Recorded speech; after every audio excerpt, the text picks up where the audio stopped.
তুরস্কের ইস্তাম্বুল ইমাম মাহাদির বাহিনী যে দখল করবেন, এখন তো যদিও আরদোগান তুরস্ক চালায়, কিন্তু উনি তো এখনো ইসলামকে আইন হিসেবে ওখানে আনতে পারেন নাই। সেকুলারিজম গোটা ইউরোপ, আমেরিকা তুরস্ককে চতুর্দিক থেকে ঘেরাও করে রেখেছে। এই জন্য সে অনেক দূর এগিয়েছে, কিন্তু তারপরেও তো ইসলামকে তো আনতে পারতেছেন না। তো ইমাম মাহাদির বাহিনী এসে ওই কাজটা করে ফেলবে, ওনারা ইস্তাম্বুল দখল করবে। তো সেখানে আছে ফালাম ইয়ারমু বিসাহামিন ওয়ালাম ইউকাতিলু বিসিলাহ। ওরা যে যুদ্ধ করে ইস্তাম্বুল রাজধানী জয় করবে, একটা তীরও ছুড়বে না, কোনো হাতিয়ার ব্যবহার করবে না। ক্বালু লা ইলাহা ইল্লাল্লাহু আল্লাহু আকবার। এক তাকবীর দিবে, তাকবীরের ছোটে শহর রক্ষা প্রাচীর এক পাশ ভেঙ্গে মাটির সাথে মিশে যাবে। আবার তাকবীর দিবে। এত তুরস্কের ইস্তাম্বুল নগরী সুলতান মোহাম্মদ ফাতেহের আগে কেউ জয় করতে পারেনি, এত সুরক্ষা প্রাচীর এটার মজবুত। অথচ তাকবীরের সামনে এটা কি চুরমার হয়ে যাবে। তিন তাকবীরে তিন দিকের যখন প্রাচীর ভেঙে যাবে, চতুর্থ তাকবীরে তারা ঢুকে যাবে শহরের ভিতরে, জয় হয়ে যাবে। আল্লাহু আকবার। আমাদের সৌভাগ্য যে আমরা সেই যুগে এসে পড়েছি। আলহামদুলিল্লাহ, আলহামদুলিল্লাহ বলেন। এই বাংলাদেশ আল্লাহর প্রিয় একটা দেশ। প্রিয় দেশ না হলে আমাদের টিকটকের এই শিশুগুলিকে এক হেসকা টানে রাজনীতির একেবারে রাজপথে আনার ক্ষমতা বাংলাদেশের কোন নেতার ছিল না, কোন দলের ছিল না। ছিল এই পৃথিবীর কোন সংস্থার ছিল না। টিকটকের আমাদের ওই শিশুগুলোকে বেঈমানরা টিকটকে ব্যস্ত করে দিয়েছিল, পাবজি হাবি জাবি খেলার মধ্যে বহুত করে দিয়েছিল, পর্নোগ্রাফিকে অ্যাডিক্ট করে দিয়েছিল। আল্লাহ তাআলা ওয়াকানা আবুহুমা সালেহা, আরে এদের বাবা তো ভালো ছিল, আমার নেককার বান্দা ছিল। আল্লাহর দয়া মায়া স্নেহের মহাসাগরে জোশ উঠেছিল। আল্লাহ তাআলা এক টানে কোটি কোটি বাংলার শিশু কিশোর তরুণ তরুণীকে ইসলামের রাজপথে, মুক্তির রাজপথে নিয়ে এসেছেন। আলহামদুলিল্লাহ। বাল নাকযিফু বিল হাক্কি আলাল বাতিল, আমি বাতিলের উপর, মিথ্যার উপর সত্যের বোম্বিং করি আমি। আল্লাহ বলেন সত্য একটা বোম। আল্লাহ বলেন সত্যের ক্ষমতা বোমের মতো, আমি সত্যের বোম্বিং করি অসত্যের উপরে, মিথ্যার উপরে। ফায়াদ মাগুহু, সত্য কি করে? মিথ্যার মাথা গড়িয়ে দেয়। ফায়জা হুয়া জাহিক, মিথ্যা হঠাৎ দৃশ্যপট থেকে হারিয়ে যায়। ঠিক নয় কি? ও ভাইয়েরা, বাংলাদেশকে বাঁচাতে হলে আপনাদের আল্লাহওয়ালা হইতে হবে। আপনারা কোরআন পড়ে বাংলাদেশকে বাঁচান, আপনারা তসবিহ জিকির আজকার করে বাংলাদেশকে বাঁচান, আপনারা তাহাজ্জুদ পড়ে বাংলাদেশকে বাঁচান। এই বশিকপুর গ্রামে ভোরবেলায় যেই দিকে গিয়ে যেতাম সেই দিকে কোরআনের আওয়াজ আমাদের শিশুকালে আমরা শুনেছি। মুরব্বীরা ঠিক আছে না কথা? কোরআন হলো, আল্লাহ বলছেন কোরআন যেখানে যার সিনায়, যেই গ্রামে গঞ্জে যেখানে থাকবে আমি হেফাজত করব। ইন্না নাহনু নাযালনা যিকরা ওয়া ইন্না লাহু লাহাফিজুন। এই কোরআন আমি দিয়েছি, আমি নাজিল করেছি। হাফেজদের অন্তরে, কোরআন পাঠকদের হৃদয়ে আমি কোরআন নাজিল করি আকাশ থেকে। এখনো কোরআন, লিখিত কোরআন কিন্তু আকাশ থেকে আসে নাই, অন্তরে কোরআন এসেছে জিবরাইলের মাধ্যমে, ঠিক না? অন্তর থেকে লেখা হয়েছে কিতাবে। তো আল্লাহ বলছেন কোরআন যার কাছে থাকবে ওয়া ইন্না লাহু লাহাফিজুন, আমি তারে হেফাজত করব। আমি তারে কি করব? হেফাজত করব। আপনারা মনে করেন ফিলিস্তিনের মানুষদের উপরে যেই পরিমাণ নাগাসাকি হিরোশিমার চেয়েও কয়েক গুণ বেশি বোম্বিং হয়ে গেছে অলরেডি, কিন্তু আলহামদুলিল্লাহ টিকে আছে না? শহীদ হয়েছে কিন্তু তারা টিকে আছে। আল্লাহ টিকিয়ে রেখেছেন কোরআনের বরকত। কিসের বরকত? নাহলে ধূলিসাৎ হয়ে যেত, অন্য কোন জাতির পক্ষে টিকে থাকা সম্ভব ছিল না। কোরআন বুকে থাকার কারণে, লা ইলাহা ইল্লাল্লাহ মুহাম্মাদুর রাসূলুল্লাহ বুকে থাকার কারণে টিকে আছে। লা ইলাহা ইল্লাল্লাহ। সন্তানদেরকে কোরআন শেখান। কর্মসূচি, দেশ বাঁচাবার পাবলিক কর্মসূচি হলো তারা সময় কোরআন পড়বে, সময় তাহাজ্জুদ পড়বে। কি পড়বে? কারণ কি? ধর্মই নিরাপত্তা দেয়। ধর্ম কি দেয়? জাহান্নাম থেকে নিরাপত্তা কি বন্দুকে দেবে? মেশিন গানে দেবে? জঙ্গি বিমান, ট্যাঙ্ক, কিসে নিরাপত্তা দেবে? এত বড় জাহান্নাম, যেই জাহান্নামের এক কণা আগুন পৃথিবী সহ্য করার ক্ষমতা নাই, সেই জাহান্নাম থেকে সেফটি নিরাপত্তা কিসে? কোরআন, নামাজ, রোজা, হজ, যাকাত, আমল। ঠিক না? ও ভাইরা, তাহলে আমলের মধ্যে ক্ষমতা কেমন? শাহজালাল রহমতুল্লাহ আলাই গৌর গোবিন্দের বিরুদ্ধে যখন লড়াই করেছেন, অগ্নিবাণ মেরেছিল, লাখ লাখ জিন একসাথ করে ওরা আগুনের রূপ নিয়ে ওনাকে হামলা করেছিল, কিন্তু লা ইলাহা ইল্লাল্লাহ আল্লাহু আকবারের আঘাতে সব ধূলিসাৎ হয়ে গিয়েছিল। ঠিক নয় কি? লিল্লাহে তাকবীর, লিল্লাহে তাকবীর। আমাদের এখন শক্তির দরকার। শক্তির অপর নাম শান্তি। শক্তির অপর নাম শান্তি। শক্তি দেখলে তাকে কেউ মারতে যায় না। আমেরিকারে কেউ মারতে যায় না কেন? শক্তির কারণে। ঠিক না? শক্তি আছে। আর দুর্বল দেখলে সবার সাহস বাড়ে। এজন্য আমাদের এখন বুড়ারা স্লোগান দিতে হবে। কারা? মুরব্বীরা স্লোগান দেবেন, ইনশাআল্লাহ ওই স্লোগানে আমাদের কাজ হয়ে যাবে। উদউ ইলা সাবিল রাব্বিকা বিল হিকমাহ। তুমি ইসলামের দিকে ডাকো, তবে কৌশলে। কিসে? কৌশলে। আমার এক বাংলা স্যার ছিল টুমসর মাদ্রাসায়, টুমসর আলিয়া মাদ্রাসা, বাংলা স্যার, সম্ভবত উত্তরবঙ্গে বাড়ি। তো উনি বলে, আমি একদিন স্টিমারে বসে আছি, এক মুসলমান আর এক হিন্দু ঝগড়া লাগছে। এটা একটা হিন্দু মুসলমানের কারো প্রতি আমি এখানে ঘৃণার জন্য বলতেছি না, একটা তর্ক আর কি। হিন্দু ভদ্রলোক বলতেছে মুসলমানটাকে যে, দেখো আমরা হিন্দুরা 12 হাত লম্বা ধুতি পরি। কয় হাত? আর মুসলমান তুমি কি পরলা? লুঙ্গি একটা পরছো, 4 হাত। ঠিক না? মুসলমান যে সে ছিল মূর্খ, অত শিক্ষা টিক্ষা ছিল না। আর ওই ভদ্রলোক শিক্ষিত মানুষ। হ্যান কয় যে, এখন ওই মুসলমান বাচ্চারা চুপচাপ রয়েছে, কিছু কয় না। তা আমার স্যার সাথে বসা, উনি কয়, আমার তো সহ্য হয় নাই।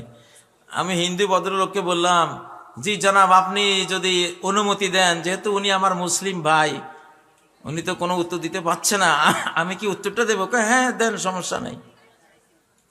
ওই ভদ্রলোক মনে করেছে তো দেখি মোল্লা, উনি আবার দাড়ি টুপিওয়ালা, আর কি আর বলবে। আমার ওই বাংলা স্যার বলতেছে, জি জানাব, আপনি কি কুত্তার লাশ দেখেছেন? হ্যাঁ দেখেছি। বলে, কত বড়? এত বড়। ছাগলের লাশ দেখেছেন? হ্যাঁ দেখেছি। কত বড়? সামান্য। কুত্তার লাশ এত বড় হলে কি হবে? ও 12 মাস ল্যাংটা। আর ছাগলের লাশ এতটুকু হইলে কি হবে? মাশাআল্লাহ, 12 মাস তার সতর ঢাকা। ঠিক না বেঠিক? লিল্লাহে তাকবীর, লিল্লাহে তাকবীর। কৌশল লাগে না? কৌশল লাগে। আল্লাহর দ্বীনের দিকে ডাকতে কি লাগে? কৌশল লাগে। ও ভাইয়েরা, আল্লাহ তাআলা ইসলামকে বিজয়ী করবেন ইনশাআল্লাহ। আমি তো মনে করি সেই সৌভাগ্য আমাদের কপালে লেখা হয়ে গেছে ইনশাআল্লাহ। মানব জাতিকে আমরা ইসলামের দাওয়াত দেই। বাংলাদেশে যারা আছে সবাইকে ইসলামের দাওয়াত দেই। আশেপাশে যারা আছে বন্ধুরা সবাইকে ইসলামের দাওয়াত রইল। ইসলাম আল্লাহর দ্বীনের নাম, এটা মুসলমানের ধর্মের নাম না। ওরা মুসলমানের দোষে ইসলাম কবুল করেন। আমি বলি এটা ভুল মনে করেছো তোমরা। ইসলাম কোনো মুসলমানের ধর্মের নাম না। وَرَأَيْتَ النَّاسَ يَدْخُلُونَ فِي دِينِ اللَّهِ أَفْوَاجًا ফি দীনিল মুসলিমিন নাকি ফি দীনিল্লাহ, ফি দীনিল্লাহ, ঠিক না? হিন্দুর মাবুদ কে? হিন্দুর সৃষ্টিকর্তা কে? খ্রিস্টানের স্রষ্টা কে? ইহুদির স্রষ্টা কে? বৌদ্ধের স্রষ্টা কে? ফি দীনিল্লাহ, তাহলে আল্লাহর দ্বীন যদি ইসলাম হয় তাহলে এটা সবার ধর্ম, এটা ঠিক না? এটা কবুল করার অধিকার সবার আছে না নাই? এটা কবুল করে জান্নাতে যাওয়ার অধিকার সবার আছে না নাই? এটা কবুল করে চির জাহান্নাম থেকে বাঁচার হক সবার আছে না নাই? আমি জানি, অত্যন্ত ভালোভাবে জানি, তোমরা হিন্দুরা, তোমরা বৌদ্ধরা, তোমরা খ্রিস্টানরা, তোমরা ইহুদিরা আর কয়েক বছরে সবাই মুসলমান হয়ে যাবে ইনশাআল্লাহ। কারণ আকাশের আল্লাহ বলেন, জমিনের আল্লাহ বলেন, ওই মিন আহলিল কিতাবে ইল্লা লায়ুমিনান্না বিহি ক্বাবলা মাউতিহি। ঈসা আলাইহিস সালাম আসতেছেন, রেডি হচ্ছেন আসার জন্য। উনি যখন আসবেন, উনি মরার আগে সমস্ত আহলুল কিতাব মানে পৃথিবীর সবাই মুসলমান হয়ে যাবে ইনশাআল্লাহ। আপনাদের আমাদের কপালে সে সৌভাগ্য লেখা আছে, আমি দেখতেছি আলহামদুলিল্লাহ। আমরা একটি ইসলামী বিশ্ব পাবো, একটা মুসলিম জাহান আমরা পাবো। হযরতে মুসা আলাইহিস সালাম ইহুদি ধর্মের প্রচারক ছিলেন না, ইসলাম ধর্মের প্রচারক ছিলেন। হযরতে ঈসা আলাইহিস সালাম খ্রিস্টান ধর্মের প্রচারক ছিলেন না, ইসলামের প্রচারক ছিলেন। হযরতে ইব্রাহিম আলাইহিস সালাম সবার বাবা।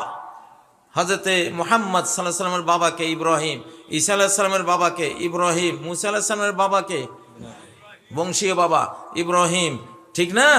ইসমাইল আলাইহিস সালামের বাবাকে হযরত ইব্রাহিম, দাউদ আলাইহিস সালামের বাবাকে ইব্রাহিম, সুলাইমান আলাইহিস সালামের ধর্মীয় বাবাকে ইব্রাহিম। তো ইব্রাহিম আলাইহিস সালামকে আল্লাহ বলছেন, আসলিম, ও ইব্রাহিম মুসলিম হয়ে যাও। ক্বালা আসলামতু লিরাব্বিল আলামিন। আমি আমার রব রব্বুল আলামিনের জন্য আমি আমার জীবনের সব কিছু সঁপে দিলাম। আমি মুসলিম হয়ে গেলাম, আত্মসমর্পণকারী হয়ে গেলাম। তাহলে এই সব নবীদের সিলসিলা সবাই ইসলাম প্রচারক, সবাই কি? এই সত্য এখন খ্রিস্টানরা বুঝতেছে, ইহুদিরাও বুঝতেছে ইনশাআল্লাহ, তারাও ভাবতেছে। আমি তো জানি প্রতি 24 ঘন্টায় 80-90 হাজার ইহুদি খ্রিস্টান বিভিন্ন ধর্মের লোকেরা এখন মুসলিম হয় ইনশাআল্লাহ। ইনশাআল্লাহ মানব জাতি আমরা এক মা বাবা থেকে এসেছি, ঠিক না? এক আদম, এক হাওয়া। আমরা মারামারি চাই না রে ভাই। হিন্দুরা তোরা আমাদের মা বাবার দিক থেকে ভাই বোন, খ্রিস্টানরা তোরা মা বাবা আদম হাওয়ার দিক থেকে আমাদের ভাই বোন, বৌদ্ধরা তোমরাও আদম হাওয়ার দিক থেকে আমাদের ভাই বোন, খ্রিস্টানরা যারাই আছো, চীনারা আমাদের ভাই বোন, রাশিয়ানরা আমাদের ভাই বোন, ঠিক না? জো বাইডেন কি মা বাবার দিক থেকে আমাদের ভাই না? এখন যে ট্রাম্প আসছে, ট্রাম্প কি ভাই না? ভারতের মোদি মা বাবা আদম হাওয়ার দিক থেকে আমাদের ভাই না? তাই না? এক ব্লাড না? আদম হাওয়ার দিক থেকে ভাই না? মারামারি করে কি লাভ? ইবলিস আমাদেরকে কত দলে টুকরা টুকরা করে জাহান্নামের দিকে টেনে নিয়ে যাচ্ছে। আমাদের দরদ লাগা উচিত, ঠিক না?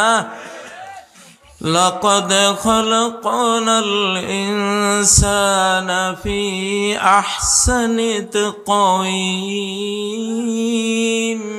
আমি মানুষকে কত সুন্দর, সবচেয়ে সুন্দর, সুন্দরতম গঠন সফটওয়্যার যোগ্যতা সবকিছু দিয়ে আমি তারে সৃষ্টি করেছি। এই মানুষ তুমি কেন জাহান্নামে যাবা?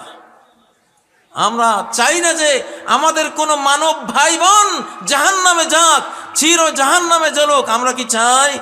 আমরা কি চাই? আমরা চাই এই 7 মহাদেশের মানুষগুলি সবাই কি হয়ে যাক, মুসলিম হয়ে যাক। এটা তার ধর্ম। ইসলাম কার ধর্ম? কার ধর্ম? যেহেতু আল্লাহর ধর্ম। সূর্য কার? যেহেতু আল্লাহর, অতএব সূর্য সবার। চন্দ্র কার? যেহেতু আল্লাহর, অতএব চন্দ্রের অধিকারও সবার। অক্সিজেন কার? যেহেতু আল্লাহর, অতএব অক্সিজেনের অধিকার সবার। ঠিক না? যেটা আল্লাহর সেটা অধিকার সবার। ঠিক না? তাহলে ইসলাম যদি ফি দীনিল্লাহ, আল্লাহর দ্বীন হয়। শুরুতে আমি আয়াতটি পড়েছি, সূরা আল ইমরানের 19 নম্বর আয়াত। ইন্নাদ-দীনা ইনদাল্লাহিল ইসলাম। দ্বীন একটাই আল্লাহর কাছে, সেটা হলো ইসলাম। ও ভাইয়েরা, কিয়ামতের ময়দানে আল্লাহ তাআলা নবীদের সুপারিশ, ইমানদারদের সুপারিশ, সব সুপারিশ শেষে দেখবেন যে হাজার হাজার কোটি এমন মানুষ পড়ে আছে যাদের জীবনে কোনো আমলনামা নেই, শুধু একবার মাত্র সারা জীবনে লা ইলাহা ইল্লাল্লাহ বলেছিল। কয়বার? শেষ, আর কিচ্ছু নাই, একবার। এখন ওরা জাহান্নামে পড়ে আছে। বেঈমান চিরস্থায়ী জাহান্নামীরা কয় যে তুমি তো একবার বলেছিলা লা ইলাহা ইল্লাল্লাহ, একবার তো তুমি লা ইলাহা ইল্লাল্লাহ বলেছিলা, কি লাভ হয়েছে তোমার একবার লা ইলাহা ইল্লাল্লাহ বলে? আমাদের সাথে তুমি জাহান্নামে জ্বলতেছো। আল্লাহ শুনেছেন? আল্লাহ সব শোনেন কিনা? আল্লাহ বলেন, ওয়াইজ্জতি ওয়া জালালি, আমার কালেমা জীবনে একবার হলেও মুখে নিয়েছে, অন্তরে ধারণ করেছিল, আর তোরা বললি একবার কালেমা লা ইলাহা ইল্লাল্লাহ বলে কি লাভ হলো? আমার ইজ্জত পরাক্রমের কসম, লা উখরিজান্না মিনান নার মান ক্বালা লা ইলাহা ইল্লাল্লাহ ওয়ালাউ মাররাতান মিন দারি। জীবনে একবার হলেও যার আমলনামায় লা ইলাহা ইল্লাল্লাহ আমি পাবো আজকে, আমি আল্লাহ আমার ইজ্জত পরাক্রমের কসম করে বলছি, তারা আমি এখন বের করব। আল্লাহু আকবার। এজন্য বলতেছি বাবারে, যেই হও না কেন, হিন্দু, বৌদ্ধ, খ্রিস্টান, ইহুদি, যাই হও না কেন, জীবনে একবার হলেও মন থেকে লা ইলাহা ইল্লাল্লাহ পড়ে রাখো। ঠিক না? যদি কাজে লেগে যায়।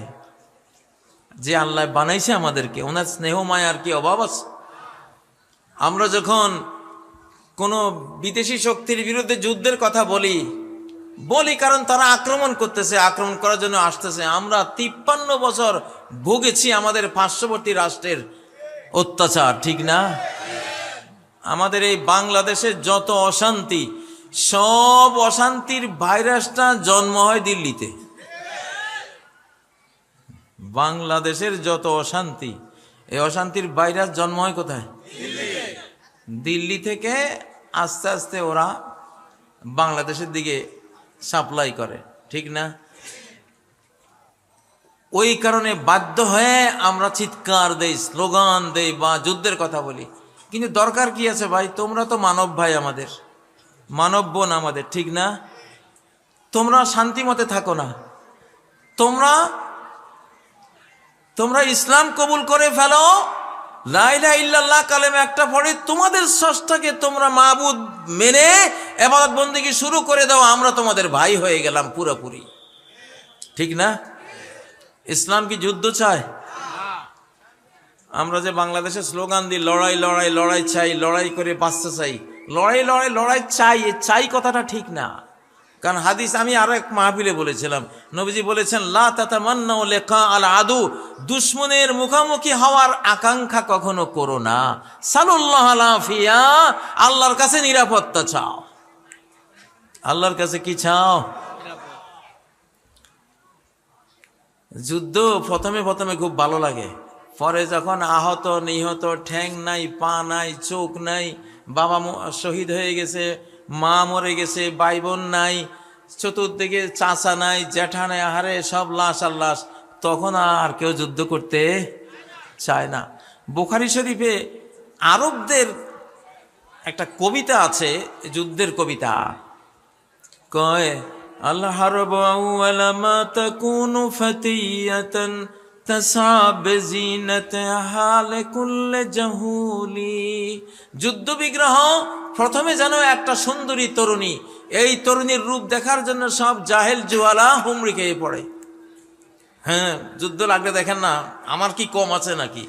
হ্যাঁ, সবাই হুমকি ধমকি দেয়, নিজের বন্দুকের নল বের করে, ঠিক না, ট্যাঙ্ক দেখায়, প্রথমে সবাই লাগে। হাত্তা ইজাস্তাআলাত ওয়া শাব্বাদ রামুহা ওয়াল্লাত আজুজান গায়রা যাতে হালিলি। যুদ্ধ যখন সঙ্গীন পর্যায়ে চলে যায়, হাজার হাজার লাখ লাখ লাশ পড়ে যায়, আহত নিহতে দেশ গ্রাম গঞ্জ ঘরে ঘরে কারবালা মাতম শুরু হয়ে যায়, তখন এই যুদ্ধ হয়ে যায় এমন বুড়ি, এমন অশীতিপর বৃদ্ধা, এই বৃদ্ধার দিকে, বৃদ্ধা তো সিনেমায় নাচতে যায়, কেউ দেখতে যায় না, ঠিক না বে ঠিক? যুদ্ধটা এরকমই। অতএব যুদ্ধের পরিণতি, যেহেতু হাজার হাজার লাখ লাখ মানুষের কান্না, এই জন্য কোন নবী যুদ্ধ চান নাই। আল্লাহ নবী আমাদেরকে শিখিয়েছেন লা তাতামান্নাউ লিকা আল আদু, দুশমনের মুখোমুখি হওয়ার আকাঙ্ক্ষা কখনো করো না, বরং কি চাও? আল্লাহর কাছে কি চাও? সাল্লাল্লাহু আলাইহি নিরাপত্তা চাও। কিন্তু তারপরেও তো যুদ্ধ হয় না, না হয়?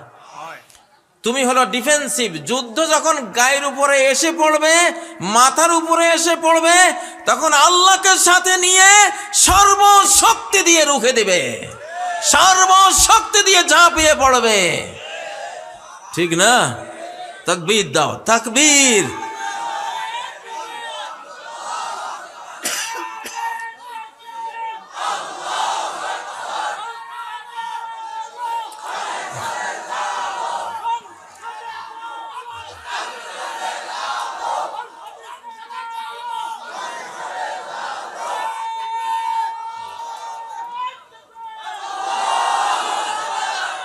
এই মহাবিশ্বের সবচেয়ে শক্তিমান হাতিয়ার হলো তাকবীর, সবচেয়ে শক্তিশালী ক্ষেপণাস্ত্র হলো তাকবীর, সবচেয়ে ভয়ঙ্কর ট্যাঙ্ক হলো তাকবীর, সবচেয়ে ভয়ানক উইপন্স হলো কি? তাকবীর। কথাই সবচেয়ে বড়। আল্লাহ তাআলা কথা দিয়ে মহাবিশ্ব সৃষ্টি করেন। কোন একটা কথাই তো। মহাবিশ্ব সৃষ্টি হয়েছে কি দিয়ে? রড, ইট, সিমেন্ট, এগুলি দিয়ে। কি দিয়ে? কথা। ইযা ক্বাদা আমরান ফাইন্নামা ইয়াকুলু লাহু কুন ফায়াকুন। যখন তিনি কোনো কাজ করতে চান শুধু বলে দেন হও, সাথে সাথে সেটা হয়ে যায়। এই জন্য কথার চেয়ে শক্তিশালী আল্লাহর মহাবিশ্বে আর কিছু নাই। এখানে সুবহানাল্লাহ বলেন, কি পাওয়ার! সাথে সাথে জান্নাতে গিয়ে এত বড় একটা বৃক্ষে পরিণত হয়, 100 বছর দ্রুতগামী ঘোড়া দৌড়ালেও সেই গাছের ছায়া শেষ হবে না। কথার ক্ষমতা কি, কথার পাওয়ার কি! হযরতে ইব্রাহিম আলাইহিস সালাম নমরুদের আগুনে পড়ে একটা কথা বলেছিলেন, হাসবি আল্লাহু ওয়া নি'মাল ওয়াকিল। সাথে সাথে আকাশের কমান্ডে নমরুদের ওই আগুন, যে আগুনের উপর দিয়ে পাখি উড়ে গেলে পড়ে যেত জ্বলে পড়ে, সেই আগুন গলে গুলজার হয়ে গেল, ফুল বাগান হয়ে গেল। ঠিক না কি? কথার পাওয়ার কি! এক যুদ্ধে নবীজির সৈনিকরা পরাজয়ের মুখোমুখি পড়ে গেছে, জিতে যাওয়ার কোনো সম্ভাবনাই নাই। হঠাৎ সবাই বলে ফেলল, ওয়াকালু হাসবুনাল্লাহু ওয়া নি'মাল ওয়াকিল। আল্লাহু আকবার। হাসবুনাল্লাহু, আল্লাহ ইজ সাফিসিয়েন্ট ফর আস। আমাদের জন্য আল্লাহ যথেষ্ট। আর কত না উত্তম কর্মবিধায়ক তিনি। বলার সাথে সাথে কি হয়ে গেল? যুদ্ধের পাল্লা পাল্টে গেল। ফানকালাবু বিনি'মা, তারা আল্লাহর নেয়ামত বিজয় নিয়ে ফেরত আসলো। 1947-এর আগে হিন্দু মুসলিম রায়ট চলছে। একটা গ্রামে মুসলমান আছে 30-40 জন, তাদেরকে হামলা করতে আসতেছে হাজার হাজার হিন্দু। তখন রায়ট ছিল হিন্দু মুসলমানে। তো একটা খাল আছে ওই গ্রামের সামনে। এখন যে 30-40 জন মুসলিম ছিল, ওরা এই পার থেকে ওদের দেখে ভাবলো যে আমরা 30-40 জন, আহারে বউ বেটি বাচ্চা, কিছু তো রক্ষা হবে না, সব জবাই করে ফেলবে। ওরা দিছেন একটা তাকবীর, নারায়ে তাকবীর, আল্লাহু আকবার, যখন চিৎকার দিছে, ওরা যখন নৌকা দিয়ে আসতেছিল, তাকবীরের চোটে নৌকা উল্টে সব ওই খালের মধ্যে। এটা চাক্ষুষ ঘটনা, প্রত্যক্ষদর্শীরা বলছে। যখন তাকবীরের চোটে নৌকা উল্টে গেছে, তখন ওরা এমন ভয় পাইল যে এরা দিল কি তাকবীর, আর নৌকা উল্টে এভাবে পড়ে গেল, এখানে তো যাওয়া যাবে না। হাজার হাজার আক্রমণকারী নৌকার দুর্গতি দেখে ওই পার থেকে চলে গেছে। আল্লাহু আকবার। তাকবীরের ইতিহাস জানেন না? গৌর গোবিন্দের রাজপ্রাসাদ ভেঙে গেছে না? রাজপ্রাসাদ ভেঙে গেছে না? লিল্লাহি তাকবীর। তাকবীর কথা, যেহেতু কথা দিয়ে মহাবিশ্ব তৈরি, কথা দিয়ে হামলা চালাবো আগে আমরা। আমাদের প্রথম আক্রমণ কি দিয়া? মুসলিমদের সকল যুদ্ধ শুরু হয় কি দিয়া? লিল্লাহে তাকবীর। আরশ পর্যন্ত আওয়াজটা পৌঁছাই দাও না। কই মুরব্বী উঠেন তো, লিল্লাহে তাকবীর।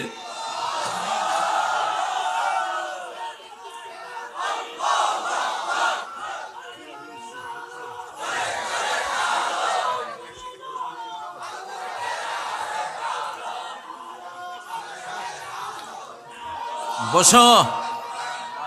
3 জন সাহাবী, নবীজির 3 জন সাহাবীকে রোমানরা বন্দী করেছিল। ইতিহাস, সারা কোরআনে ইতিহাস আছে না নাই? এজন্য ওয়াজে ইতিহাস আনতে হয়। রোমান নবীজির সাহাবী, মুহাম্মদ সাল্লাল্লাহু আলাইহি সাল্লামের ছাত্র 3 সাহাবীকে রোমানরা বন্দী করলো। ওরা বললো যে মুহাম্মদের ছাত্রদেরকে কিছু করা যায় না, কোনো কিছু দিয়ে আপোষ মানানো যায় না, কোনো লোভের সামনে এদেরকে পরাস্ত করা যায় না। দেখি এবার কদ্দুর এরা টিকে থাকে। তখন ওদের 3 জনকে একটা ঘরে বন্দি করে দিল। খাবার দিছে শুকুরের মাংস আর পানি দিছে মদ, আর কিছু নেই। 3 দিন পরে দরজা খুললো, দেখলো যে ওই মদের জায়গায় আছে শুকুরের গোস্ত, শুকুরের গোস্ত জায়গাতে আছে, কিচ্ছু ধরে নাই। এরা বুঝলো ওরে সর্বনাশ, কি দাঁতের তৈরি যে এরা, পারা যাবে না। তখন দ্বিতীয় আক্রমণ করলো কি, তন্নি তরুণী 3টা মেয়েকে অর্ধ উলঙ্গ করে ঘরে ঢুকিয়ে দরজা বন্ধ করে দিছে। আর সাহাবীরা শুরু করছে তাকবীর, লিল্লাহে তাকবীর। তাকবীরের চোটে গোটা রোমান সেনা ক্যাম্প থরথর করে ভূমিকম্পে কাঁপতে শুরু করলো। এমন ভূমিকম্প শুরু হলো, ওরা চিন্তা করলো যে এটা তো কিছুক্ষণ পরে সব ভেঙে চুরমার হয়ে যাবে। দৌড়ে গিয়ে দরজা খুলে তাদেরকে বের করে দিয়েছে। তাকবীর। এটা রোমান যুদ্ধে বহু সেনা ব্যারাক, সেনা ক্যাম্প গুঁড়িয়ে দিয়েছে সাহাবীরা তাকবীর দিয়ে।